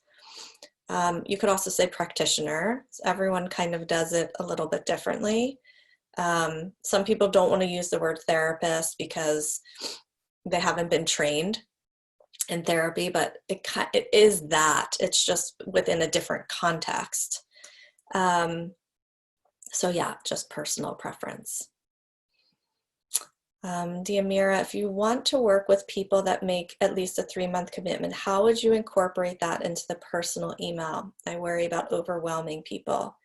Yeah, so that very first email, that very, very first template, like before you even hear back from them, I probably wouldn't write that. I'd probably just say, I just became a practitioner, I've just deepened into my practice, and I'm reaching out to people that I know would benefit from it or who would be really interested. Are you open to connecting about it? And then letting them have that. And then, yeah, afterwards or even after the first session, you can say, I really love having 3-month commitments with someone. You can kind of put it in wherever you feel. Seta, this is a scary, exciting step. Fear and excitement are present. Yes, I think for many of your sisters as well. It's a big deal claiming who you are. Okay. Natalia, Laura, I had a vision of you running sister circles in the forest with flower essences as a piece of that. I don't know if she's still here. Oh, there she is, yeah. Okay. Yeah, and Tamara's saying, if you feel forced or uncomfortable about social media, people will feel it. Do what feels good to you. Don't shit all over yourself. Yeah, totally. That's such a good one. Yeah, okay, so I'm gonna just presence this, what you shared here, Diamira, and then I'll open for questions. So Diamira says, I fear crossing the friend boundary, like making the invitation to them in some way violates our friend code. I don't want them feeling obligated. Yeah, so this is a really interesting space, and important to be aware of, because if you are uncomfortable, it's felt, right? So again, it depends on the friendship that you have. You know, like Barb was saying, I'm kind of friends with this woman, I'm not totally friends. You might be talking about someone like you're deeply, you know, you've been friends with for a long time. So it kind of depends. And I think really just saying that, right? So this is a total offering from my heart. I know that this will serve, and I also don't want you to feel any obligation to this. You know, I think just everything that we think, you know, we actually can say, but it's also that place of, if they say yes, is it going to be possible for you not to be friend and to be practitioner? Because they are different and they do carry a different energetic signature. And you really want to make sure that if it's a friend or family member, that you are putting on your practitioner hat and that they're able to receive you from that way, or else it's not really good for anyone. So sometimes, you know, some of you are going to want to become certified as a practitioner through the Woman Rising School. Some of you won't.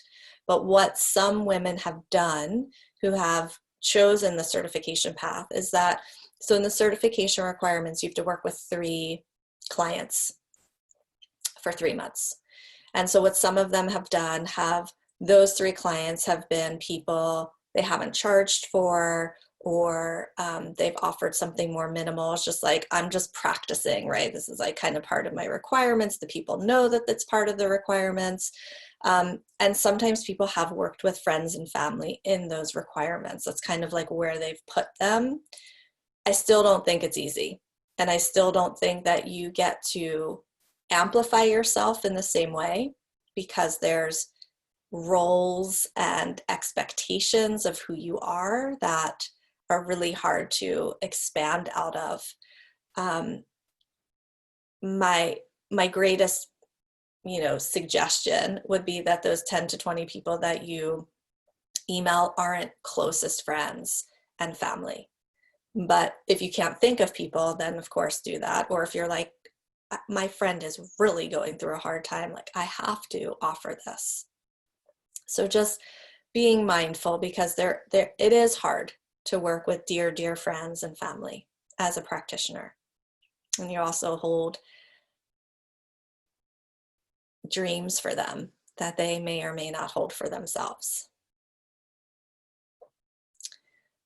Okay, so let's go back for any live shares or questions from the chat. Amaya, can you hear me? Yeah, It's Denise, Denise. gotcha. Yep. Hi. So I had a couple questions. A lot has come with this call, and I knew this call was going to be one where like my other side of my brain was going to start like processing, which I've been trying to leave behind, the financial side. So I wanted to ask in regards to the charging. So when you mentioned like pricing, I think that's what it makes me really nervous thinking about it, which is ironic because I have such a business mind and I know it's very uncomfortable, but I will present the fact that in the past I've been asked to do all kinds of different sales. And I know in my financial planning practice, that's what I do because I earn money, and I've always had a hard time that exchange and being paid very well for it. And so Alex actually made mention, we were able to connect. So thank you so much for, the opportunity on Friday. I will say that it was amazing. And there's an email that I still is not sent to you and Joe. It's still in draft. And the experience was, for those ladies, I don't want to ruin it, but all I have to tell you, it is probably one of the most amazing things I've experienced in my personal path and journey as I've been just trying to find myself. So thank you for that space. But Alex presents something that maybe I was doing it in my financial planning background, which I realized, and it like turned on this light bulb, like, oh my God, I've been doing this with clients. And so it made me feel the sense of a little bit more peace. But charging them is it per class, per session? Are you like if you were charging them 150, is it for the full 3 months or is that per session? And then is there a price that you would suggest? Because the idea of I need answers, I know, and maybe you won't have all the answers. So, but I also want to say that I've been preparing for this, I don't know for how long, because I had a lot of friends or so-called friends. And then eventually a few years ago, I completely separated myself. And so that question of who am I going to reach out? It's these women that I knew at one point I was going to come back and knock on their door, and to come back knowing that, they're going through divorces, they're going through, heartaches, they're going through these traumatic situations in their lives that they don't know how to, basically be able to ask for help sometimes, and to go back and say, I'm here and it's time. And I have to tell you that I am the perfect example of what flower essences can do for someone, because I knew when I started this program, this was my last hope.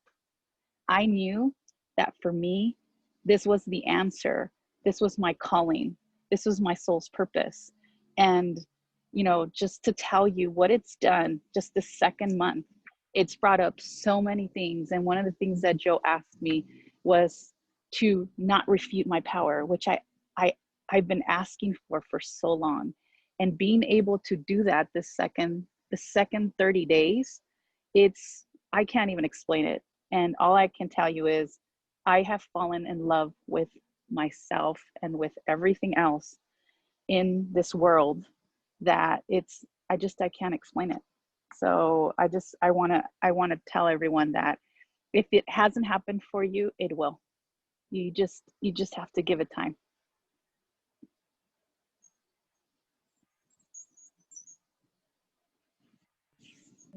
Thank you so much, Denise. I'm so happy to hear all of that. Thank you, Joe, for guiding Denise and the essences. And I like that we were your last choice, or last whatever word you said. So yeah, this question comes up in every year, in every call, of course. Pricing. What is the price? What do I charge? So, pricing is completely arbitrary. Totally arbitrary. Like, I just saw this really funny guy on Instagram. I wish I remembered his name, but he did a whole video on pricing. And it was like, just hilarious, right? It's just like everything within this matrix of our world is made up. I'm totally clear about that. Just raising a child, I'm like, oh, that's just somebody just made up that name, and I'm teaching him that, and somebody made up that way to eat, and I'm teaching him that, and somebody made that up, and if we lived in a different culture, that would be like everything's completely made up. And pricing is one of those things, right? Just like, oh, somebody's like, oh, that banana looks a little yellow, I'm going to charge it more. And that person has a nicer desk, so I'm actually going to make that a little bit less of a price. Like, it's just like totally made up. So you have to go with what feels best to you. And I know that's a little tricky when you're just starting out, but it really is the best way to come up with a price. And the way that I come up for pricing is I close my eyes and I ask for a number. And I wait for that number to come through my body. That's why I come up with price. So sometimes that's an edge, and I'll go, oh gosh, I don't know if I want to do that price. I think I'm going to go down a little bit. But really, it's all made up. So it doesn't really matter, right? How is it that a lawyer gets to charge more than a flower essence practitioner? I mean, when you're a flower essence practitioner, you have people who stop drinking, who break familial lineage of alcoholism, who break free from abusive marriages, who find themselves. You can't possibly put numbers on any of those things. There's no way. You cannot. I've tried. You can't. So it really becomes a little bit of like what is in the current matrix of pricing and your own value. You know, what is your time worth? And this will change. So when I first started, I think I was charging $40. I was just like, that's what feels best to me. I also didn't have a lot of these technologies that I'm available now of closing my eyes and, you know, figuring out a number. I just kind of went along with what I thought I was supposed to do. And then really very quickly, I went up to 75 an hour. And then very quickly after that, I went up to 100. It was just like part of my own gaining of confidence, what feels good for me to say without feeling totally uncomfortable. And really, I feel like I'm at a place in my business where like I could be charging, you know, $800 for a session because I know how valuable they are. I don't charge that, but I really feel like I could. So it is such a personal thing, but you have to feel comfortable speaking it, or else you're not going to be able to actually receive that. You're going to talk it down before the person can say anything to a much lower number. You know, ideally, I think you should all be charging at least $150 here in the United States, because that is more of like the going rates of healers. And maybe it's different depending on your area. Like where Ulasita lives in Oklahoma, things happen to be just like a little less than especially where I and you, Denise, live in California. So, but really you're a practitioner who's offering a fee and a service. You're spending an hour or an hour and a half, depending what you choose, plus however long it takes you to make the formula, plus the bottle, plus the brandy, plus the potential shipping that you're doing. It's like there's a lot of pieces to put into it that somebody may or may not understand. But the thing for me and why I want you all to be charging is that in our commodified world, when you charge something, there's a value. I really want flower essences to be a valid, important modality. You know, when I started Gaia's Wisdom in March, when we were putting up our website, the woman, Mariana, who some of you have talked to, said, what do you want to charge for the bottles? And I was like, oh my God, they're probably like $50 a bottle. And then I start researching different companies. I'm like, wait, some companies are charging $9 for a half-ounce bottle of flower essences, or $12, or I thought, oh my gosh, what do I do? Because I really want to charge like $50 for a half ounce of an essence because I know what it does. But now I'm coming into this realm of distributors who are charging $8 to $15. And so I got really scared. And I said, well, I'm not charging $8 to $15. I know that. And so we started charging $22 for a half ounce. And so it's more than most other companies. And I really think that it should be more. But I haven't quite gotten myself to raise the price. So I understand that space, and all we can do is be congruent with our own selves. Like Gaia's Wisdom is not going to, our half ounce bottles are not going to stay $22, even though that's higher than the going rate, because I believe in them too much.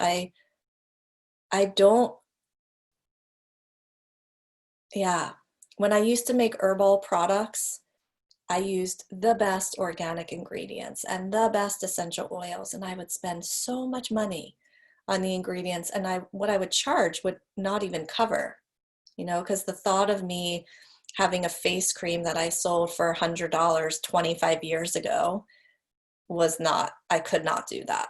So I was charging 25 instead of 125.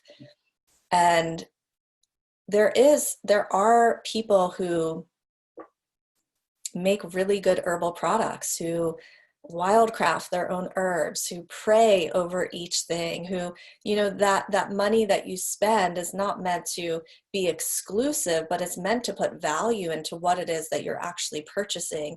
And as a consumer, you get to decide, do I want to spend the $22 at Gaia's Wisdom? But I can buy the same essence potentially for $8 to $15. That's a choice. But it's the value of what it is that you're offering. I mean, I'm not going to say the value of yourself, because there is no value. You know, I've heard people say, like, charge the value of who you are. No, that would be impossible. There is no value. That's infinite. And even the value of the service that you provide to me as a practitioner, a flower essence practitioner, is very hard to put into an actual number.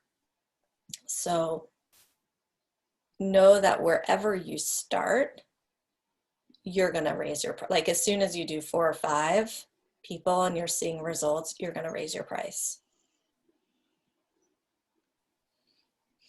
Thank you, Maya. I think it's important, the energy exchange, because there is an energy exchange of some kind. And so the green energy is important. So it's funny, the whole time you were talking this morning, I totally already did my whole business plan in my head, who I'm going to contact, individuals, the businesses that I started, you know, all the crystal shops and all these places. And, you know, it's like literally like I just started, you know, like I have all these like compartments in my head of what I'm doing moving forward. And I think I wanted to share with Laura, and I think she was the one that mentioned about trying to maneuver the different, you know, things that, you know, all your magic. And I saw it as like this soul's purpose brochure, because at the end of the day, the person that comes to us, they're coming to us for us, and we may be able to share flower essence or your tarot readings, or like I do crystal healings, and it's not something I publicly like tell people. So things like that, I saw it as like, allow them to know who you are as an individual. And it's like we're referring to therapists and acupuncturists. You may be referring them to another modality that you yourself are able to provide them. So, you know, I think that's really amazing. So thank you so much. I can't even tell you like how thankful and grateful I am for you and for Joe and, you know, Karuna, for Ulasita, like for everything that you have been able to provide my soul. So thank you. An honor. A deep honor. And I just want to read what Melinda wrote, because it's great. Is, you know, dollars represent an energy exchange. It's also the output of your energy and value. I sit regularly with the energy of my business. Her name is Lois. Love occupying infinite space. I love that. I go to her for guidance, since it represents the collective consciousness of what I do.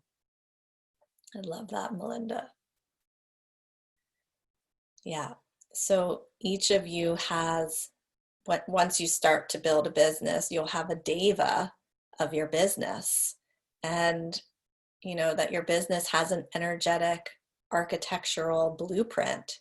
And so going to that deva, going to Lois, going to these energetics to get yourself out of the way, right? And just having that divine transmission download of what to charge, what to do next. Because, you know, if you find that you're circling around things, or you can't get clear, you're confused, you're working in the ego realms. And really there is this energetic blueprint of your business that has all the answers.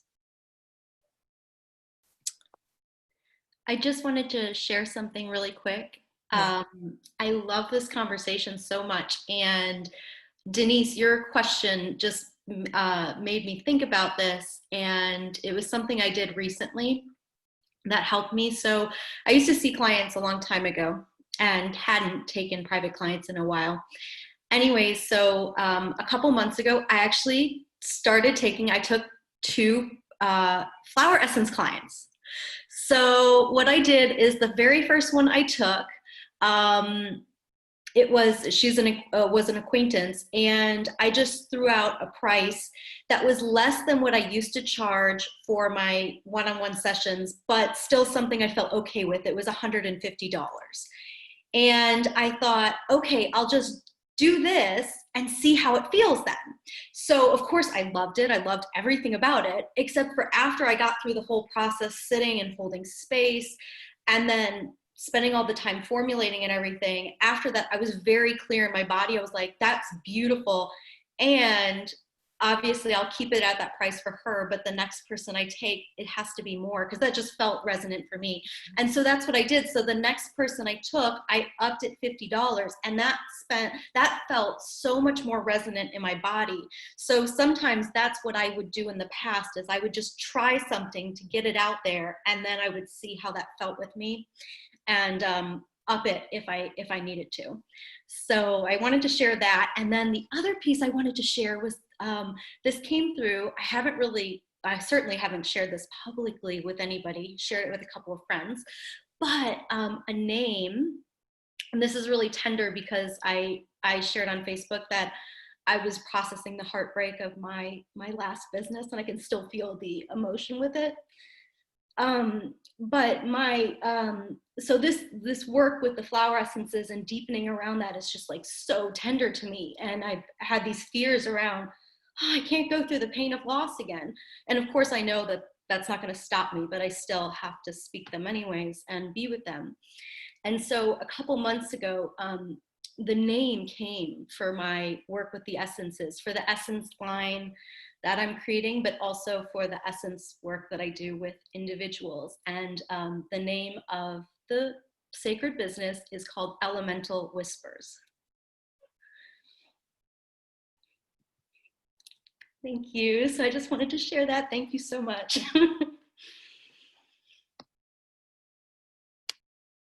That is so beautiful. I just really felt that so deep in my being. I love that. Like all the layers of that name. It's so beautiful. Thank you. Blessings for all that's birthing and what's coming through you, and the ways that you're going to serve and bring all that you learned from the past business and step into what's here now. Thank you.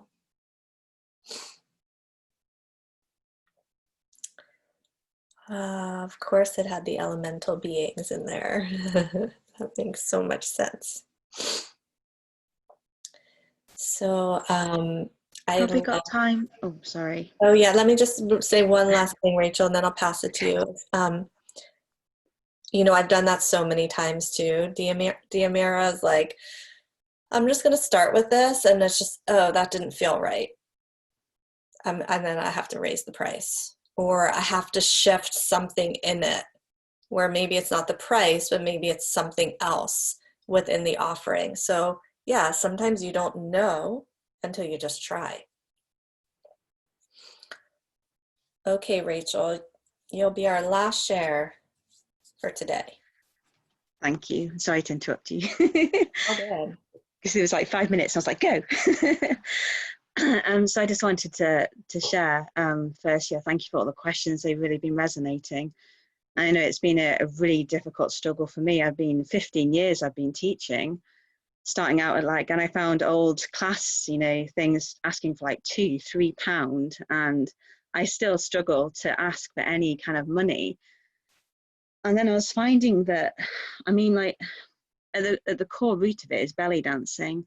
And so many people were, you know, with the price as well, they were, you know, when they were contacting me to book me, they'd expect it to be really low because they had this view of me as some kind of stripper. And actually, I was like, no, you need to respect the art form. And actually, putting my prices up is not just about respecting myself, but respecting all of those people, you know, those women that have done this work and have put their life into it, their, you know, their blood into it. And it's really about kind of, yeah, making a stand for what you do. So that yeah, is really important. I had two kind of questions. One interesting is what had been brought up, but it was about when you did a talk in the run up to this course course starting. You mentioned about the business diva, and it really struck me. I mean, I wrote it down in big letters, and it was such a profound moment for me, because I'd always seen my business as kind of like my child, my baby, and to think of it as other or separate to me, I'd never considered it before. So when people were, you know, if my business failed or something didn't work, it was me that was failing. And if we've got time, it was my first question was to ask you to talk more about the diva of the business, and how can we contact them, how can we respect them, how can we give them a viewpoint and an opinion on what's happening. And then around that as well, my second question was about protecting our business. So can we offer essences to the business, you know, as a being in itself? And for me, this is kind of quite a personal question, because in the last few years, as I've really made my business, or tried to kind of make it bigger and reach more people, I've had an awful lot of copying. And I know that, you know, this is universal knowledge, and that we all come through with the same things or very similar, but it's often like copy and pasting. I mean, like word for word, you know, my you know, the timings and the date, almost like they're literally just copying and pasting what I've done. And I wondered, like, you know, could I make like an altar where I like spray it with protection essences on my logo or something, you know, just something to really kind of have a sacred space around my business? Is that possible at all?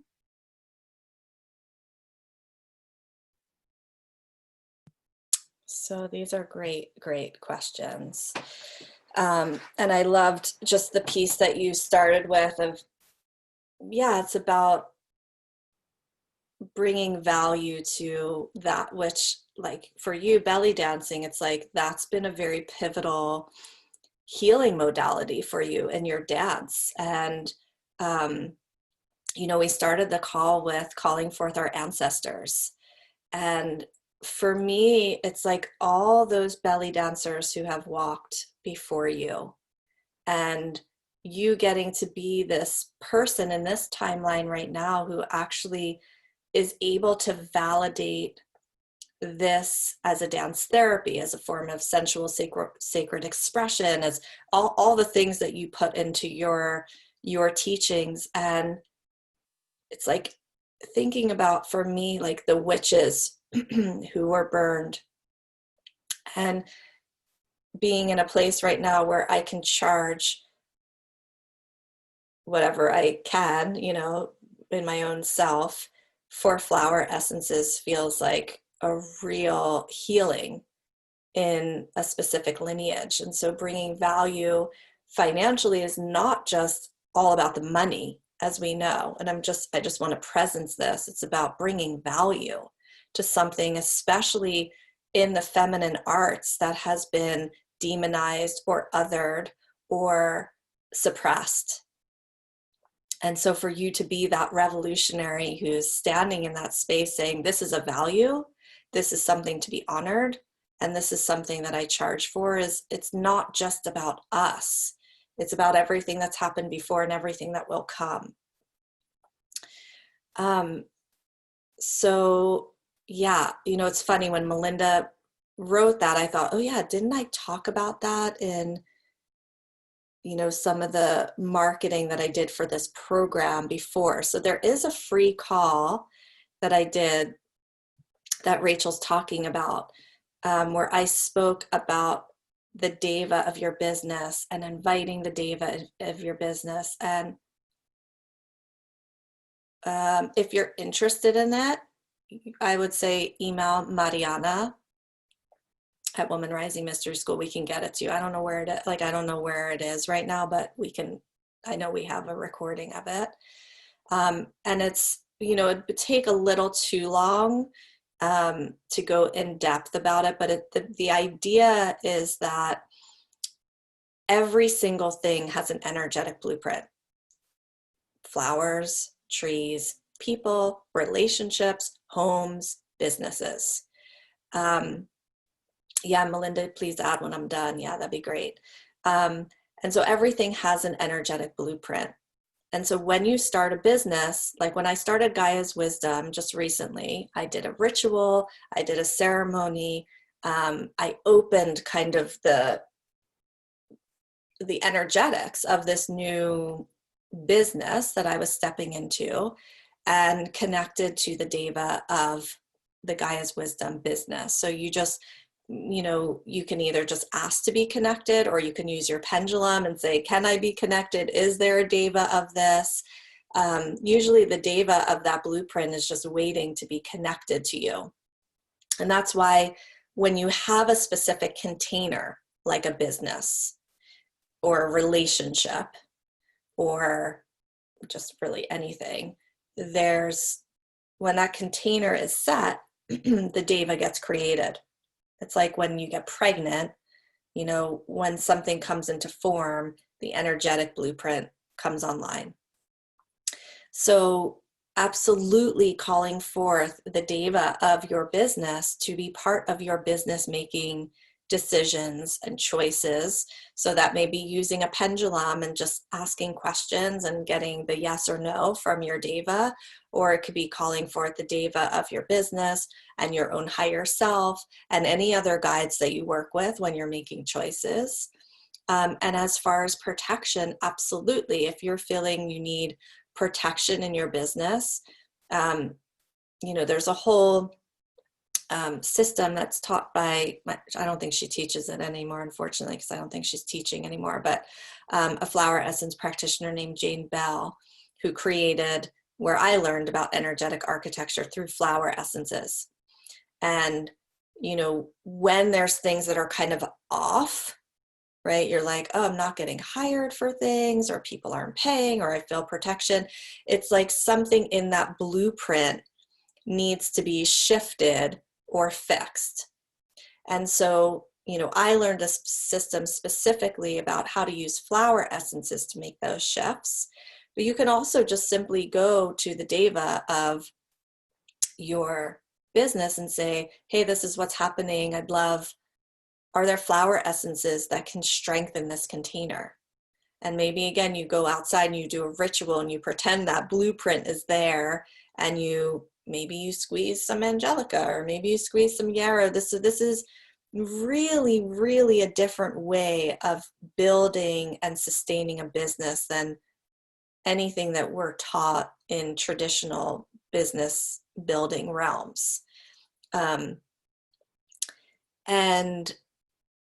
there was just one other thing I wanted to say, because I know it's a much lengthier conversation, but is that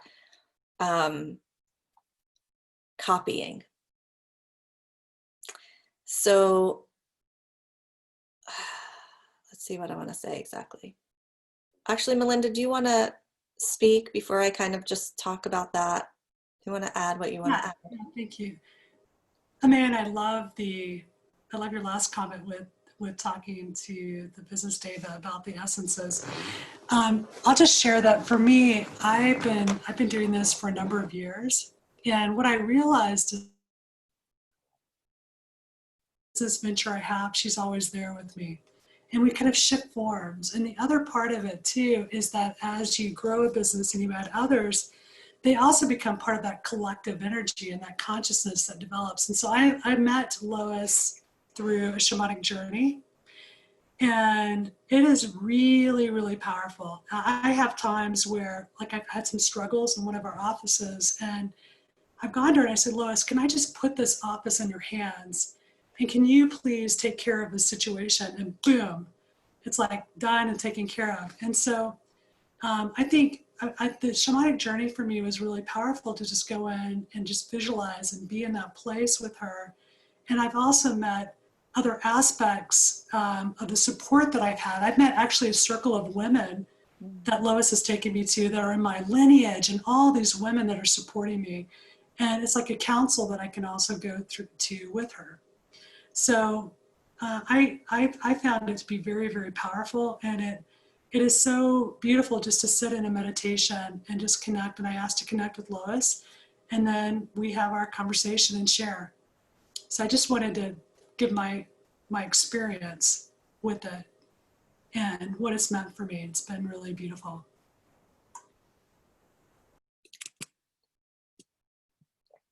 Yes, yes, yes. Love that all.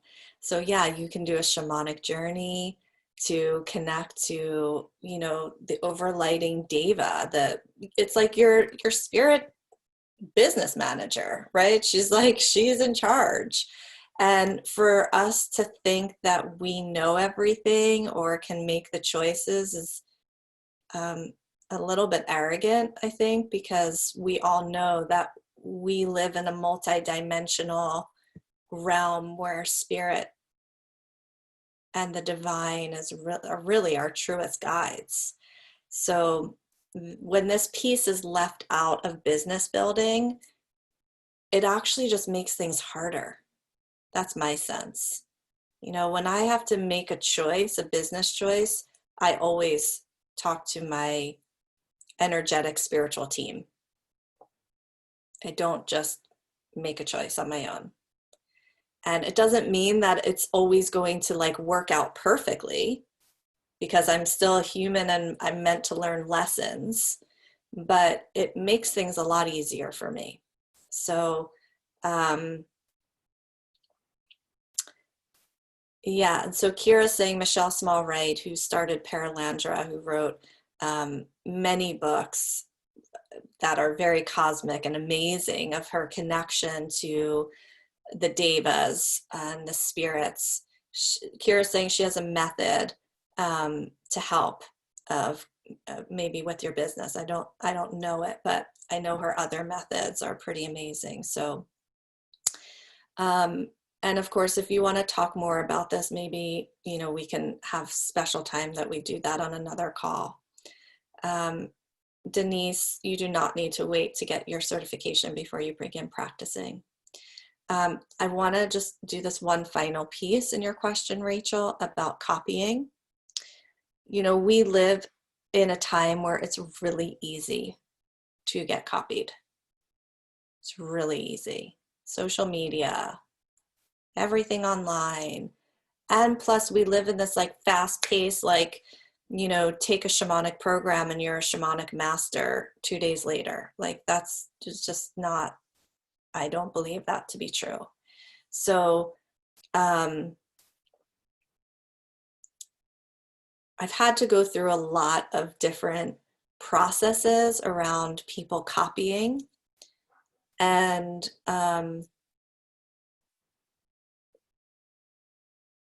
sort of have come to this place, and I think Joe and I were just recently having a conversation about this. But for me, I've had to just come into this place of part of being a teacher and a practitioner in this time of technology. You're going to get copied. It's like, it's just a reality. So either I can choose to give up being a teacher, and really for me, teaching is like my greatest love within all the things that I do in my business.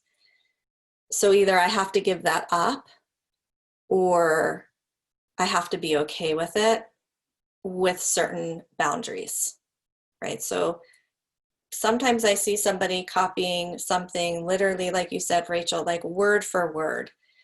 And I go, okay, am I going to take the time to email this person, or do I feel okay with it? And it really varies. So last week, and it's pretty rare that I ever email people. Like I can probably count on this hand how many times I've emailed people. I just go, okay, this is part of this. But last week I had an experience where somebody screenshot a logo that somebody had that was basically the same logo as Gaia's Wisdom. And I just thought, okay, I can't that for some reason that felt like a no for me. And so I emailed her, I wrote her what I thought was a really beautiful email, and she wrote me back a really beautiful email. And I had this thought of like, oh, something even greater is going to come through for her. Then I said, I don't know if this was you or this was your graphic designer, but they're the same. And the logo for Gaia's Wisdom was created 4 years ago when the Woman Rising logo was created.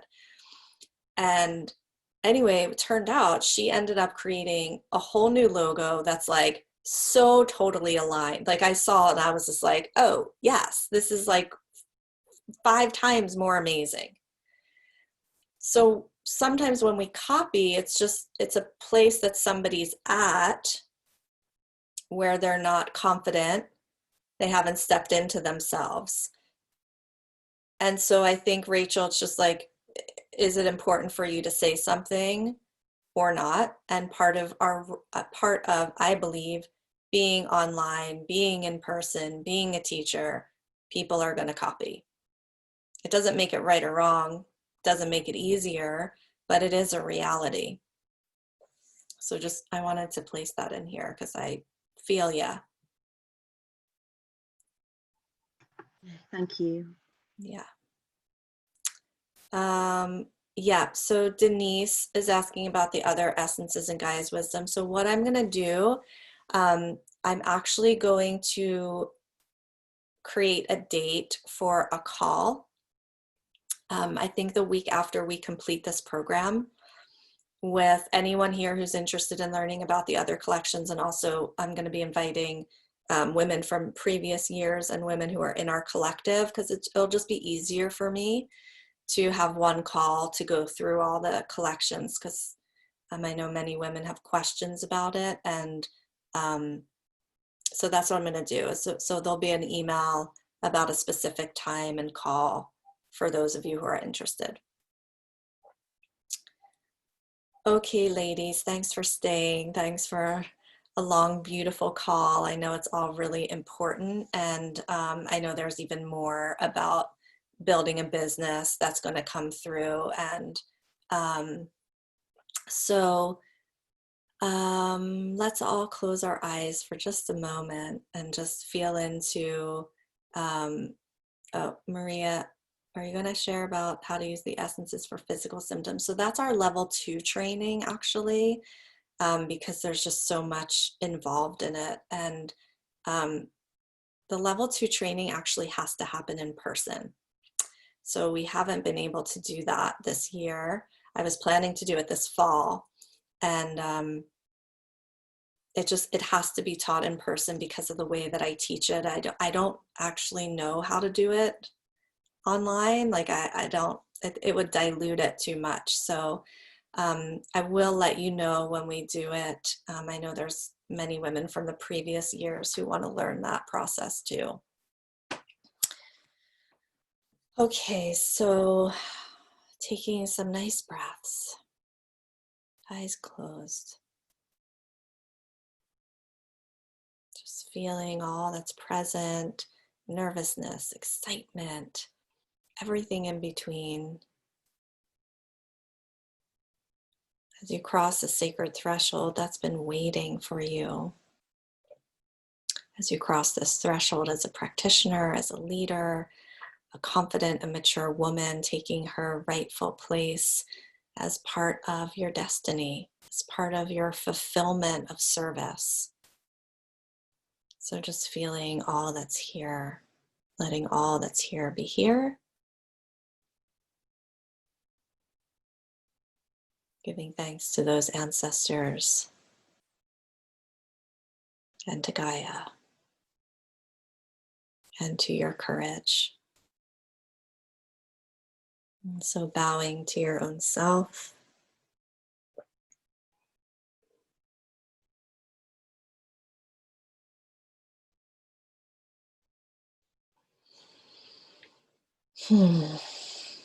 Blessed be, blessed be, blessed be.